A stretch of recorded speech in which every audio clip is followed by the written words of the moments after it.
Hello, this is old Mr. Kent of MrKent.com, and I'm riding an Lectric XP trike.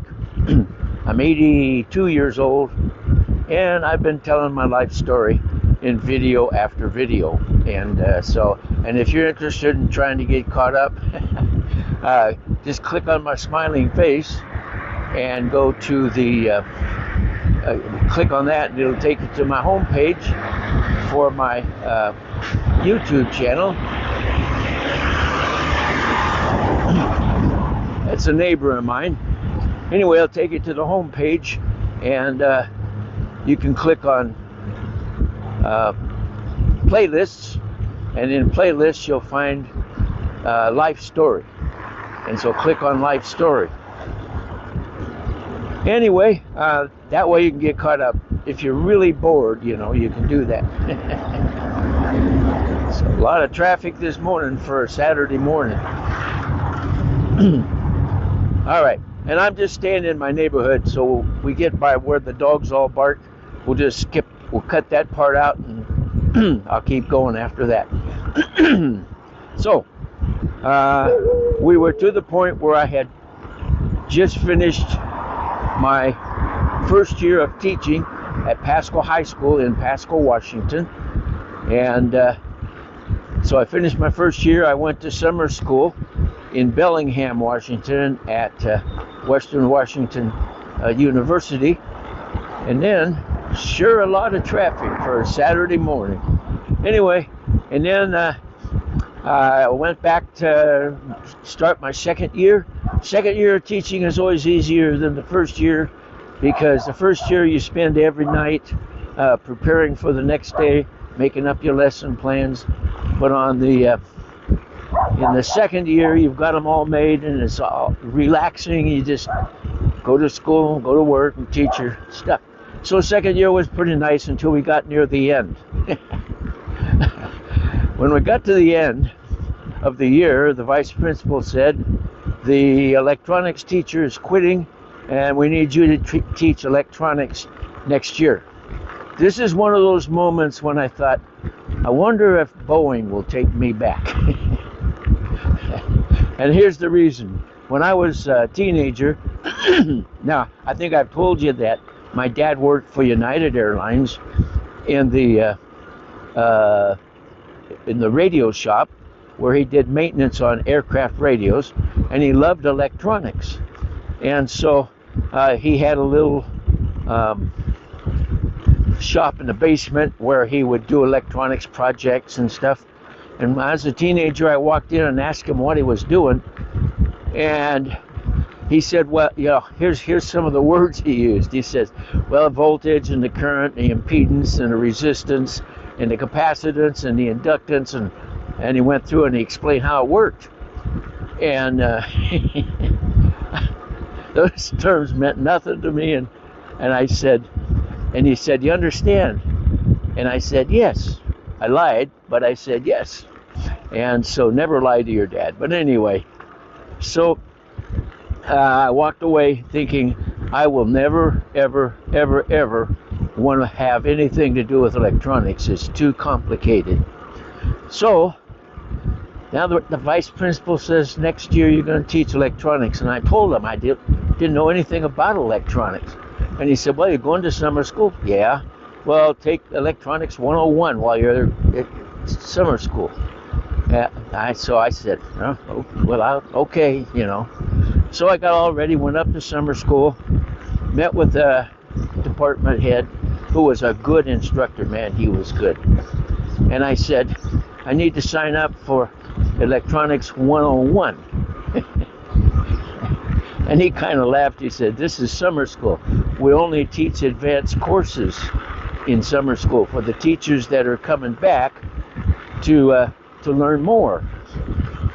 And once again, I thought, over in Bellingham, Boeing is only 100 miles to the south.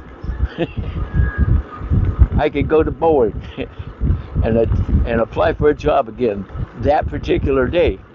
So anyway, but he was a really smart guy and a nice guy, And he said, I'll tell you what. He said, you go over to the bookstore and buy this specific book. It was one that was put out by the Navy, and it was really good. He says, you start reading it, do every exercise that it gives you, do every test at the end of the chapter. And of course, all the answers were in the back of the book, so you could check and see if you got anything right or wrong. And he says, and he knew me really well because I'd had other courses from him. And he says, 3 days from now when the class starts, you'll be ready. And I thought, I hope so. So anyway, 3 days from then, I started learning about electronics. And the name of the class was Tubes and Transistors.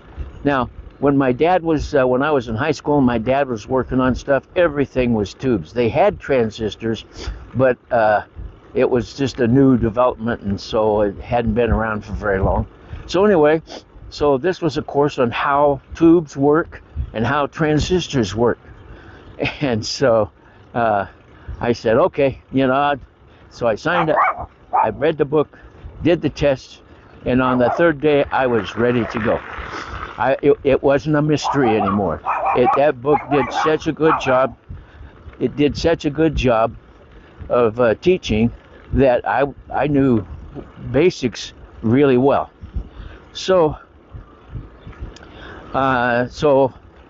class started, and I really enjoyed the class. I had I made 2 projects in the class, and both of them worked fine. One of them I designed my own schematic, and I just fell in love with electronics. And so when it was all over, I got an A in the course, and I went back to teach school and teach electronics. And by the way, by that time then, I could sit down with my dad, and we could talk intelligently with each other and enjoy the conversation about electronics. And so I got back, started teaching, and I thought I want to learn a little bit more about transistors. So I signed up for an evening course at the community college, and it was on transistors. And so I sat through it, and the first quarter, as the guy was going along and teaching, I was listening, and then every once in a while I knew enough that he'd make a mistake, and so I'd correct him, and I would say, no, that's not quite right or something, and then he'd thank me, and so then he'd go on, and every time he'd make a little mistake, I'd catch him at it. Well, so then at the end of the quarter, I got an A on every assignment. I got an A on every test, but I only got a B for the quarter. I thought, well, this is stupid, but by then I'd already signed up for second quarter. So second quarter, I sat and I listened to everything, and he made mistake after mistake, and I just sat there and watched him dig his way out of the hole. I got an A on every assignment. I got an A on every test, and I got an A for the quarter. And I thought, this is ridiculous. This is stupid. And so I got to thinking, okay, I think I know enough. I don't need to take any more evening courses. And so I decided, well, I want to get in. I want to do something with electronics, like my dad did in the basement. And so I thought, some guys would. They say, well, I'll make a hi-fi or something like that. But I wanted something that was hands-on. I'm going to turn around here. We're going to go the other way. I'll be staring into the sun. But we're staying in my neighborhood.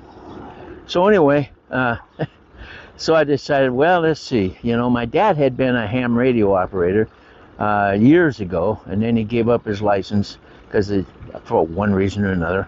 And I thought, well, maybe I'll get my ham license, amateur radio. Now, I got to explain something because it ain't like it used to be. Back then, to get your ham license, you had to know how tubes worked. You had to know circuitry. You had to know all the stuff about your transmitter and stuff, so that you wouldn't interfere with aircraft communications and stuff like that. And so you had to really learn that stuff. And then you also had to know Morse code. In order to get your first license, which was called the novice license, you had to know Morse code and be able to read at 5 words a minute. So I thought, okay, I'll get my ham license.